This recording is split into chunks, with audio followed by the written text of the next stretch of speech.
ɓiɓɓe fulɓe andu diine maɗa fedde heblo sukaɓe Afrique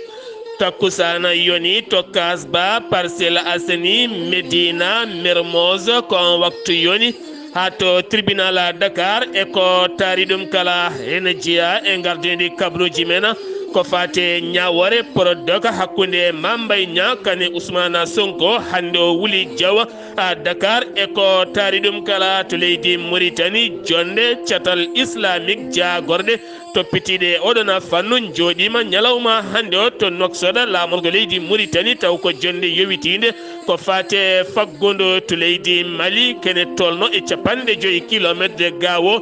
worɓe joguitiɓe jeeyaɓe état islamique kañumen jani e ñiɓirde egga hoɗe en jeetato jambour en mbasi hen pittali mumen nayo jeeyaɓe e gacciya mbasi hen pittali mumen to leydi Guinée Conakry yeeso Bara dariɗo hen Fatoumata Bari goto baɗaɗo viol taw kadi ko toon to Bowal ngal 28 septembre 2009 arti e yañade o holliti faabiɓe toon ko gorko biyeteɗo Tumba Diakhaté kabruji men manawen ha to Côte d'Ivoire Niger Burkina Faso Djibouti Tchad RD Congo ma en jaha to Malawi Gabo kame Libi ha to jolama jaɓeri musidɓe tedduɓe woto goɗɗe joni jañoɗen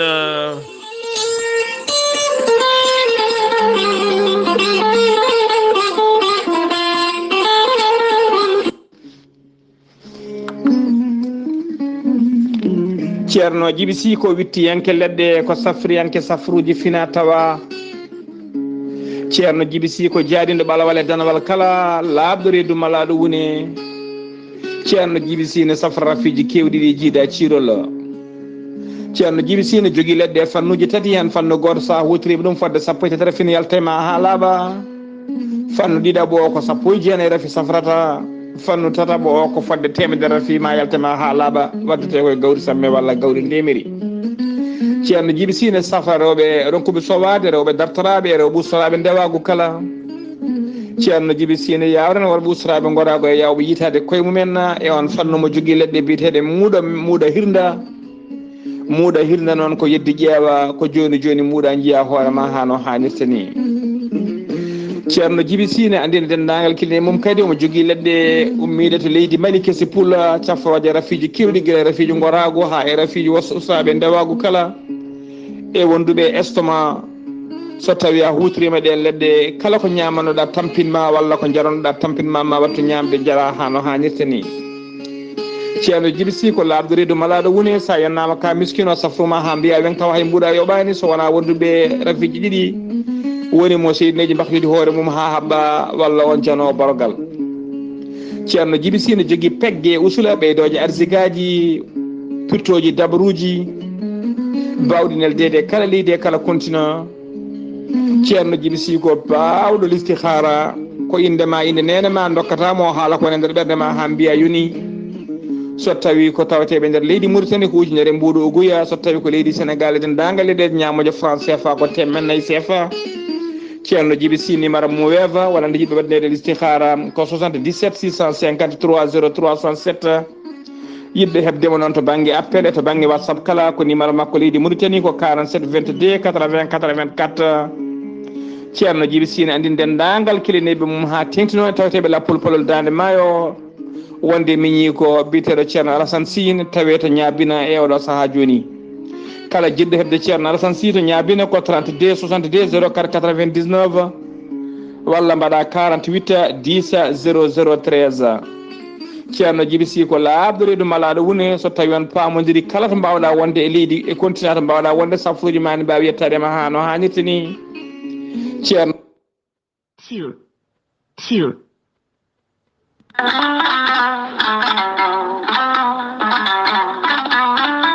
ceerno Djiby Sy ko laabdo reedu malaɗo wune mbadden danɗo faade makko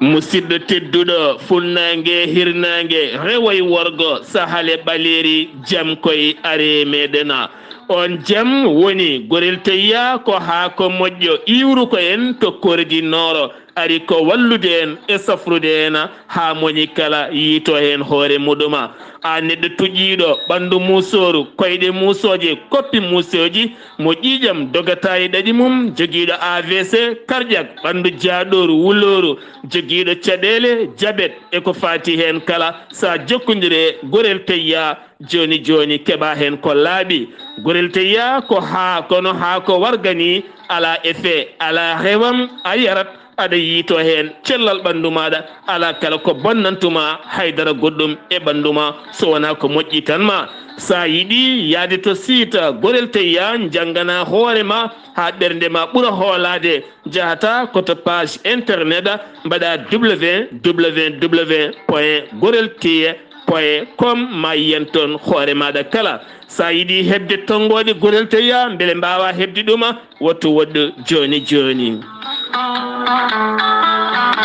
so tawi koto leydi Sénégal gonɗa jokkodirta koye Mamadou Ngaydo mbatta ko 77 128 23 46 walla so tawi koto leydi Sénégal Dakar Max Zenge jokkodirta koye Amadou Isma Ndiaya 77 426 68 04 so tawi koto Mauritanie gonɗa jokkodirta koye Boy Niassa 00 222 47 85 20 96 so tawi koto leydi Côte d'Ivoire gonɗa jokkodirta koye Hamidou Ba 00 225 01 53 11 51 54 so tawi koto États-Unis d'Amérique gonɗa jokkodirta koye Abou Sow Kawral Fouta Business +1 34 77 01 56 77 so tawi gonɗa koto leydi France jokkodirta koye Harouna Ngaydo 06 50 99 64 43 musidɓe tedduɓe gorel teyya e jeese meɗena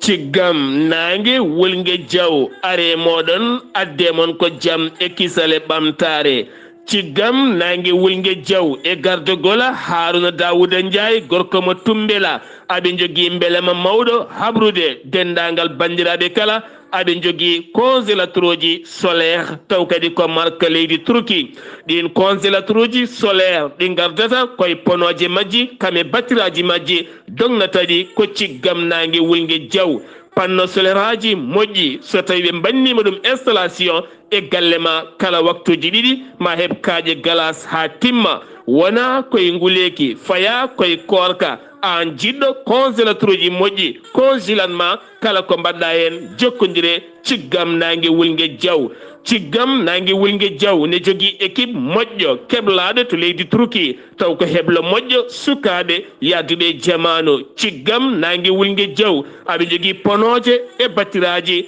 taw kadi ko panno solaire aji ɗi marque Turquie kame Allemagne kala sa jokkodire ciggam nangue wolgue diaw maɓe mbaɗane installation e galle ma so woynduma so forage ma no jiɗirɗa kala keɓa ndiyam timmuɗam hay so tawi woynduma ko 100 métre ciggam nangue wolgue diaw aɓe jogui congélateur uji frigoji téléji lampaji kala hen ko miijiɗa sa jokkodire ciggam nangue wolgue diaw maɓe mbaɗani installation kala no jiɗirɗa keɓa an jeeyi posma kamɓe jeeyi doole mabɓe sa yiiɗi jokkodirde ciggam nangue wolgue diaw tongode leydi Sénégal mbatta ko 00 221 77 566 40 22 on numéro ne waɗi WhatsApp walla mbaɗa tongode leydi Mauritanie 00 222 46 97 84 75 musidɓe tedduɓe korkari koye nguleki faya ciggam nangue wolgue diaw ene jogui congélateur uji solaire badden hen dando taw ko nangue dognata ɗuma kettode kaburuji mon e ɗemngal pulaar Afrique Asie Europe Amérique Moyen-Orient Océanie jam ñalle mon musidɓe tedduɗe naasaande sappo e jeegom mbooya hitande ujunnaje ɗiɗi e nogas e tati yonti kumpital men ɗemngal pulaar ɗo yeeso haalirde he ko musidɗo mon giɗo mon sehil mon Sar Abdullaahi Saar to karallagal weltare tv ko musidɗo mona saydou abouba subaka alhamisa hande o yogay boli dakar wuli jaw kono ne kadi yogay nokkuji e nder leydi ndi saabi ɗum noon ko fate banggue ñawore hakkude Mambay Niang kame Ousmane Sonko adduno ɗum ko catal ngal Mambay Niang ardino bitengal Prodac taw kadi ganduɗa wonande Ousmane Sonko e nder haalande nde haalando happino wonande on jagorɗo hande o taw ko jagorɗo ko fate banggue wangotoɓe e nder leydi Sénégal ne dirtini kene tolno e koppareje milliarduji jonɗi no fewi on noon holliti yo addu hen dalila labɗo ceer on dalil noon suwata o addede ɗum jeeyi sababu e kala saha so ñawre mabɓe yonti ne heewi wadde pooɗe ndure siftinde ona kanko Ousmane Sonko e nder yontere yawtunde wo saktino gam hollude wonande ɗiɗo hen ñalɗi kala wonata ko ñalɗi taw ko seppoji ɗum ko caggal hecci hanki nde ɓe mbanno mitina mawɗo to Parcelles Assainies hanki o nodditino seppoji e nder leydi ndi kala galle makko hanki ñalli ko hurlede ɗon ko caggal nde huccodirno e ɓen dadiɓe gam ronkudemo nawdemo ɓiyi ko toon to suudu janguirɗo ko wona ɗum ko noon yogay boli Dakar woni hen hanki ceppi ha e nder leydi ndi kono kadi woni hen nokkuji kewɗi ɗi ceppani subaka hande o noon caggal nde o yahanno toon to tribunal kanko yaadiɓe makko woni yeewi askan e avocat ji makko kame garde corps ji makko nden waari ha to Mermoz ko ɗon noon wo hawri ɗon e gendarme ɓe ɓen mbimo yo ƴettu lawol corniche o faya tribunal wo holliti wo rewata ko sara université Cheikh Anta Diop waɗi pooɗe ndure ɗen noon battidi ko luftudemo e nder oto makko mbaɗimo e oto gendarme ɓe mo blende kanko e hujjiyanke makko ene wonde yaadiɓe makko ɓe nawimo toon to tribunal noon toonne kadi ñawore nde yowama laabi ɗiɗi lawol gaɗigol ngol en keɓani andude ko saabi lawol ɗimmol ngol ko hujjiyanke goto tarduɗo mo suwano yettade ko wona ɗum ko noon to Médina ha fayenma Mermoz wuli jew no fewi ɗon ɗo sara Auchan duppa ko wona ɗum ko bisuji tati ɗiɗi ko Dakar Dem Dikk dañi duppede hen hakkude ɓen sukaɓe yinnoɓe yande e nder werla police goto hawre renforce ari ko ɗon noon ɓen sukaɓe battidi dogde no fewi ko noonne kadi to nokku kasba circulation dañino dañde caɗele ha fayenma Parcelles Assainies kono ɗo saha gueɗe ɗe kala puɗɗima reftude lawol no fewi ɗo ɗo batten kabaruji ɗi ene aditi no fewi waktu takkusana en keɓani andude noon ñawore nde sodi dirtinama walla ala ko way wonde kala ma on kettoye ɗum e kabruji mon ɗemngal pulaar ñalawma janggo ko fate banggue ndeɗon ñawore jeeyi sababu école aji privé yoga hen uddude demuɗe mumen subaka hande o gam ndenka ɓen sukaɓe ha tenti noon yoga yeeyoɓe kame commerçant ɓe tawiteɓe e nder diwanuji ɗiɗon kala dañi uddude nokkuji mumena keddoɗen ha joni koye on sifa seppo ngo yeewi askan wi nodduno walla ni soppo ngo Ousmane Sonko nodduno ɗum ko ñalawma hanke hande kala e nder capanɗe 4 département ji leydi ndi kala woni nokkuji dañi feeñje woni hen woni nokkuji kadi dañani feeñje ko wayno Kolda ko nden kay kisal ɓeyda weli ngara ko yalti ko heewani Kermassar ha fenma Sangalkam kono ne kadi Guédiawaye ko yalti ko heewani yoga e leɗe dañi yaltuɓe dañi kadi ɓe jaltani yoga e département ji leydi ndi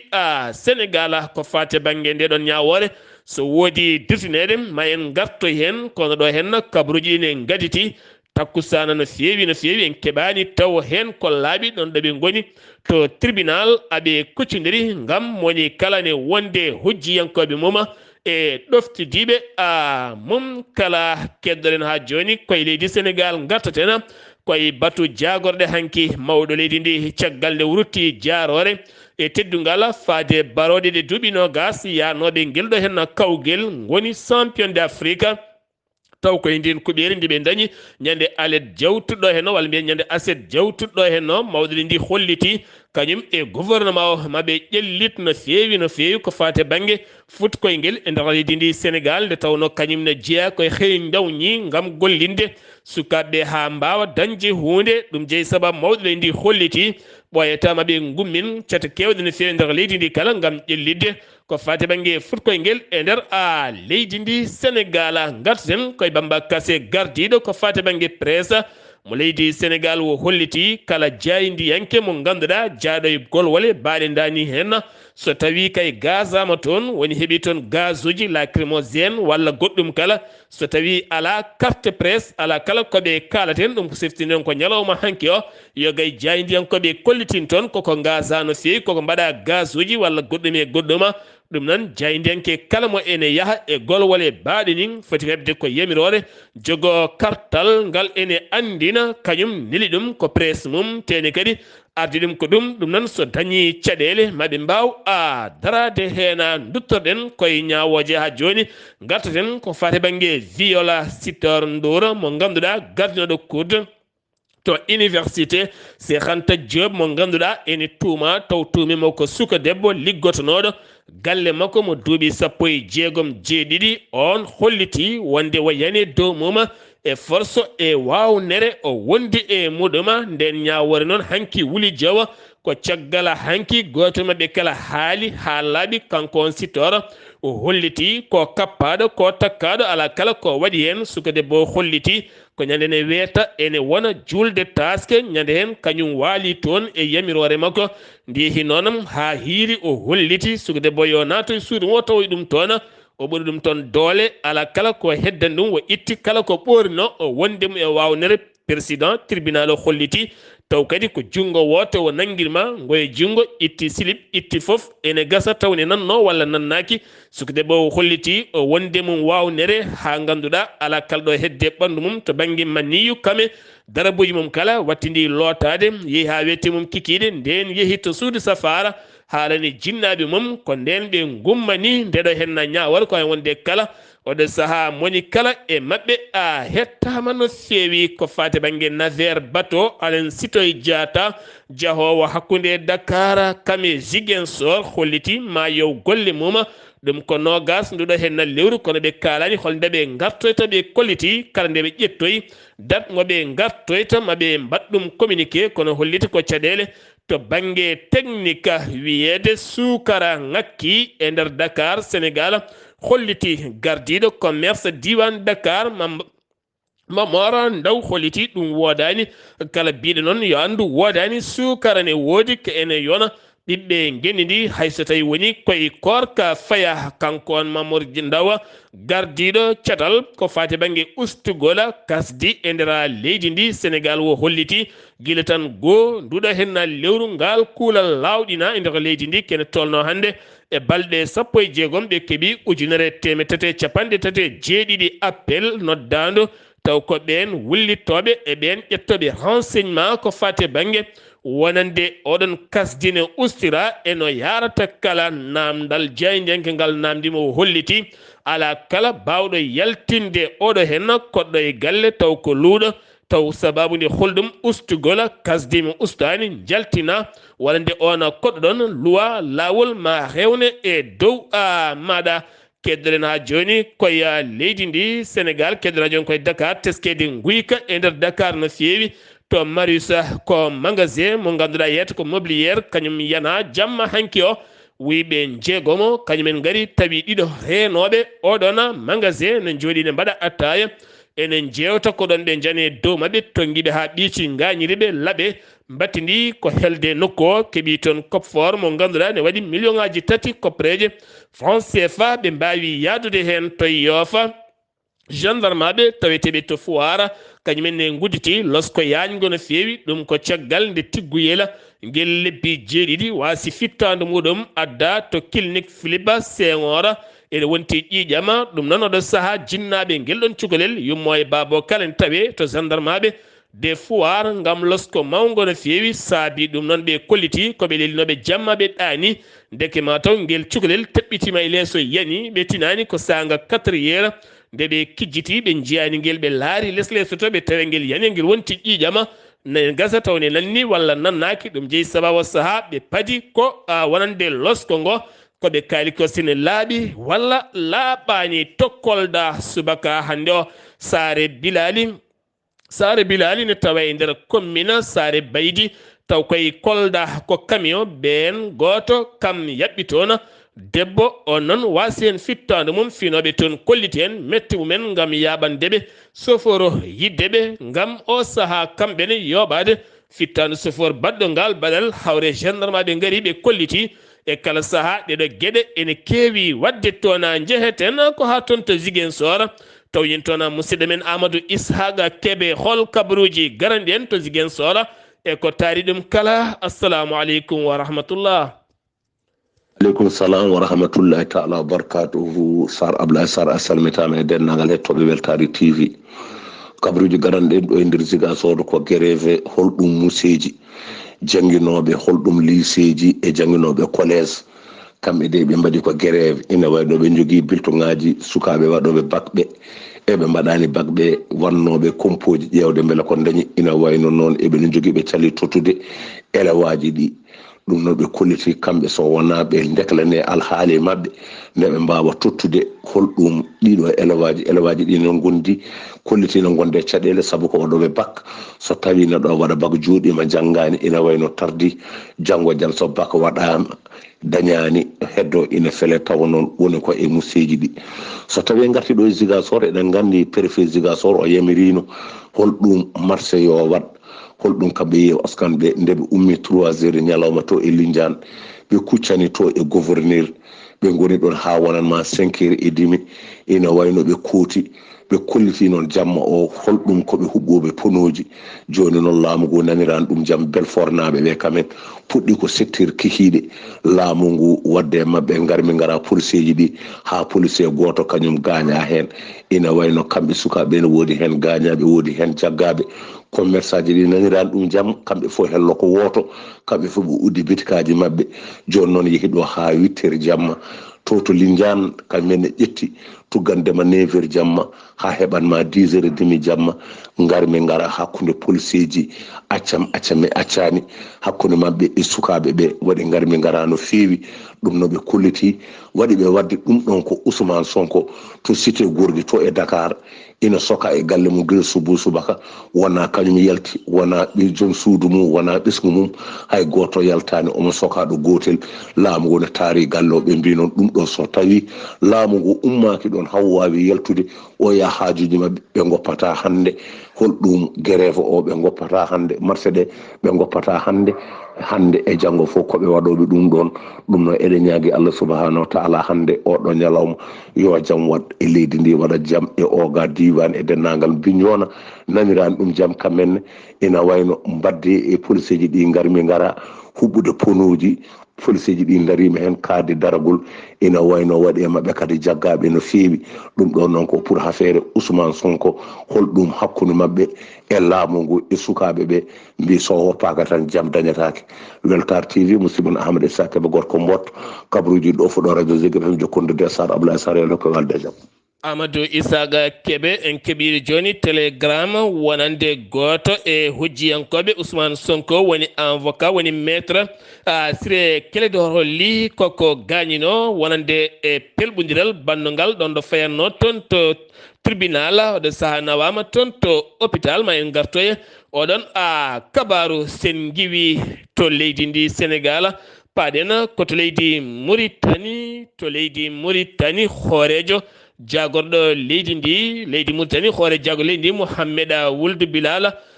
mashhuda hanki e nder haalande makko holliti oɗo saha faggudu leydi Mauritanie ne yaari yeeso no feewi taw koye ɗiɗo hen duuɓi tati cakkitiɗi o holliti hoorejo leydi oɗo hen garɗo waɗi taɓal manggal no feewi ha tenti noon hitande yawtunde ɓe jettima 5 piccal tati 2022 taw wonno ko 4 piccal tati o holliti ɗum koye jonde joɗinode ko fate banggue hakkude ɓen worɓe joomen ngaaluji jeeyaɓe ceetal islamique en e taw kadi ko jonde joɗinde hande o to Mauritanie hanki o holliti wonande Mauritanie ngaaluji mum so tigguitama ene wawi ƴellidde gueɗe kewɗe no feewi ɗo Mauritanie woni e taɓal manggal no feewi gam ɓamtude faggudu muɗuma jagorɗe affaire étrangère islamique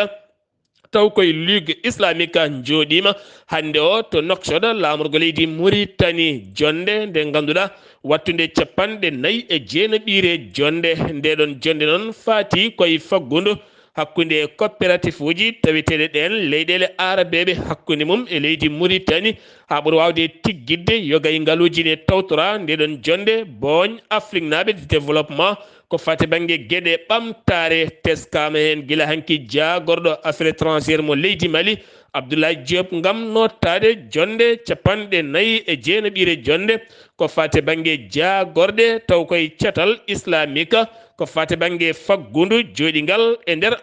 leydi Mauritanie to leydi Mauritanie keddorɗen jillu jagorɗo sahrawi caggal nde diɓɓatake giwɗo e hoorejo leydi sahrawi faade Mohamed wol Qazwani hanki o kikiɗe hanki o kikiɗe wol marjoga woni jagorɗo affaire étrangére mo leydi Mauritanie joɗodima e ambassadeur mo leydi Maroc no jaydel ɗi kolliri ngam Mauritanie ne rento ko fati e banggue gueɗe ɗe kerƴuɗe walla gueɗe niɓɓiɗe hakkunde mum e leyɗele hoddiɓe mum gueɗe ɗe kala ɓe jiiɗi ko laɓɓitinde ɗum ha laaɓa to leydi Mauritanie keddorɗen ha joni jagorɗo jeygu mo leydi Mauritanie wo holliti ɓe gudditi magasin mawɗo no fewi taw ko magasin alimentation ko fate banggue gurdam walla gurdam walla gueɗe guura taw ko toon to Zouayrata ɗum noon fati koye lewru korka ndu gam wallidde yimɓeɓe ha mbawa wurde gurdam moƴƴam jogo kadi gurdam moƴƴam no fewi ɗonne kadi ɓe eurima wonande commerçant ɓe yeeyoɓe taweteɓe toon nde mbawata ɗoftade cogguji ɗi beele kadi ɓen jogorɓe nadde ndu lewru korka mbawa wurde gurdam moƴƴam ngol udditigol noon tawtorama ɗum walimo très amour taweteɗo toon to diwan Zouayrata kikiɗe hanki o police hanki nanguino imama bajotoɗo Mohamed Salema welde Mohamed El Amina ɓurɗo andirede al majlisa ɗum woni inde nde wo andira ɗum ko hanki wo jaggano saga minuit wo accita wo arti galle makko kono ngol nangogol andaka noon ko jeeyi sababu goto e waɗira makko rewɓe kollitino ko dadiɓe gaari galle makko nayumo saga 14 heures hewɓe hen noon kollitino yo accite ko ɓuuri yawde kono teskama e kala saaha wona bouleta e kala saaha mi heewi nanguede siftinde ona ɓen dognoɓe kaso e yontere yawtunde wonande kala saaha teskama moni kala saaha teskama ɓen tuumaɓe ɗen gueɗe jokkodire jomumen ne kette e kala saaha ko fate banggue ɗiɗon fannuji ɓe nayo dognoɓe e kaso hen tato ha pittal men guitta ɓalli mabɓe tottitama koreji mabɓe ɗum ko ñande talata jawtuɗɗo hen o ɓalli ɗi tottita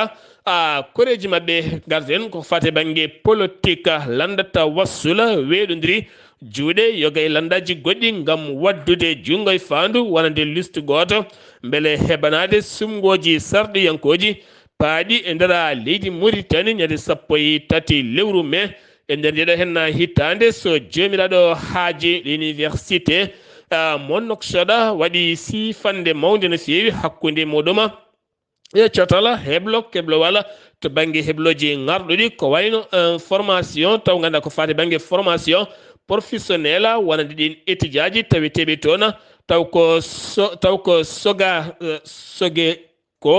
sogue ko e hoore mum kañuma sifodire oɗon université ko fate banggue jokkodiral hakkude ɗi université ɗiɗi ardiɓe ɗum beele ɓen janggoɓe mbawa jogade heblo garɗugo taw kadi ko heblo yadugo e jamanu sen giwi to leydi Mauritanie paɗena koto leydi Mali jeyeten ko toon to haaya mouvement komi lawol haay woni mouvement aussi la rudde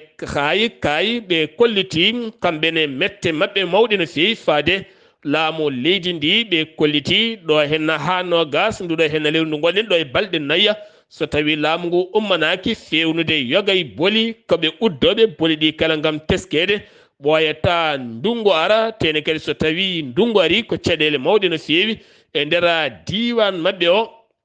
ɗum jeeyi sababu ɓe kolliti lawol ko fate banggue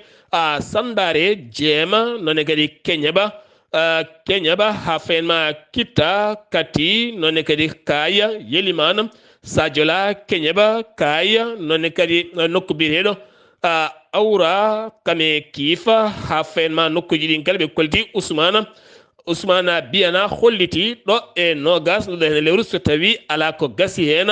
ko ɓe uddoɓe yoga e boli wonande boli goɗɗi bonɗi kay teskaɗi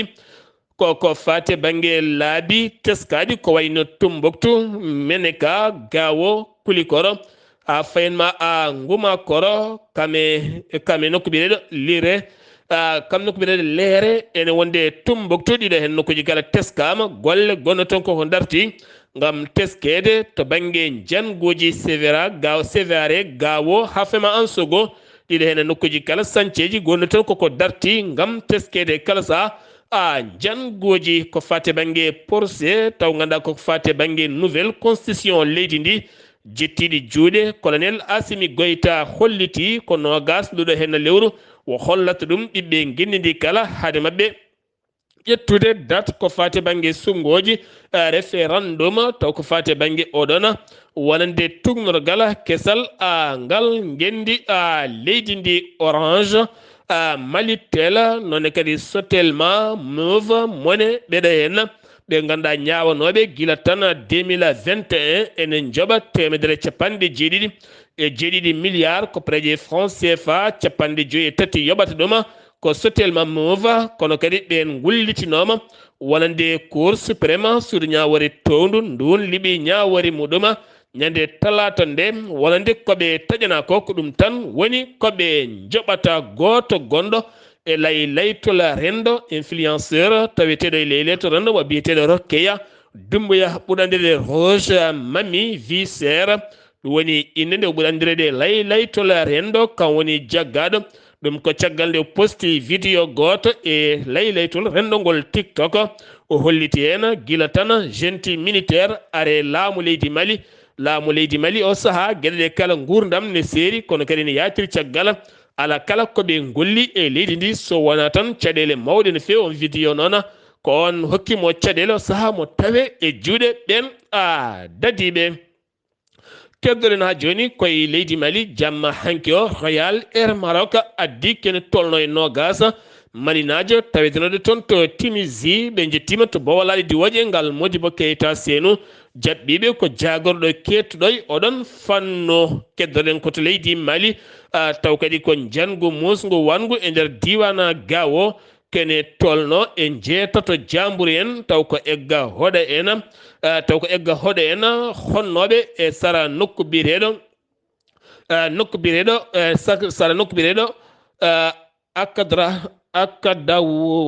akdawasa woɗɗani Gawo no fewi akdawasa kene foto wonde capanɗe 5 kilométre hakkude muɗum e Gawo ko ɓen liƴe mabɓe joɓe mabɓe pittali jeetato gacciya e hoore mum nottinoɓe nden fiyande wasi sagataɓe mum nayo ɗum waɗi ko ñalawma talata hecci hanki o sengi wi to leydi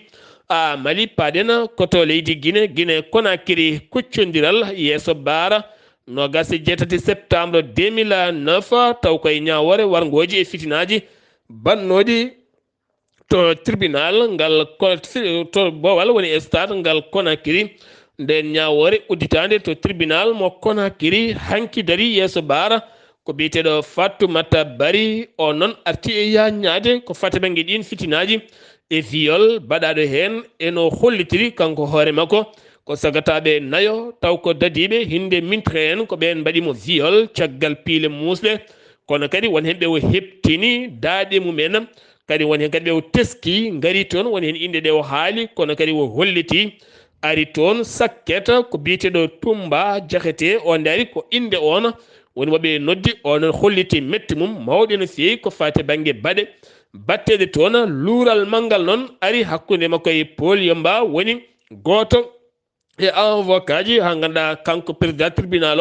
o holliti neɗɗo wonko wawa haalde cuuɗidi gurdam mum ɗon ɗo debbo sali haalde no waɗira viol holliti ko vie mum privé ne wawno wasde arde heɓa galle mum jooɗo kañum waɗama ko waɗano ɗum ɗo hen addi ɗum ko jangtade beele ɗe gueɗe natta wadde e sukaɓe rewɓe woɗɓe on noon ko ɗon yalti tribunal o nden ñawore ko ɗon dartina woni ñalawma hanki o sengi wi to leydi Guinée paɗen ko toon to Burkina Faso kene wona capanɗe 64 Burkina najo juukinoɗo toon to Tunisie laana mumen diwowa yettima hanki jamma toon to bowal aɗa diwoje ngal Wagadugu jaɓɓiɓe toon ko jaagoɗo délégué bange affaire étrangére ngam hollidde wonande oɗo sahaa ɓe gonta jaɓɓiɓɓe leydi maɓɓe ene gona caggal leydi maɓɓe ne tampa toon taw ɓe gartita ɗuma to Côte d'Ivoire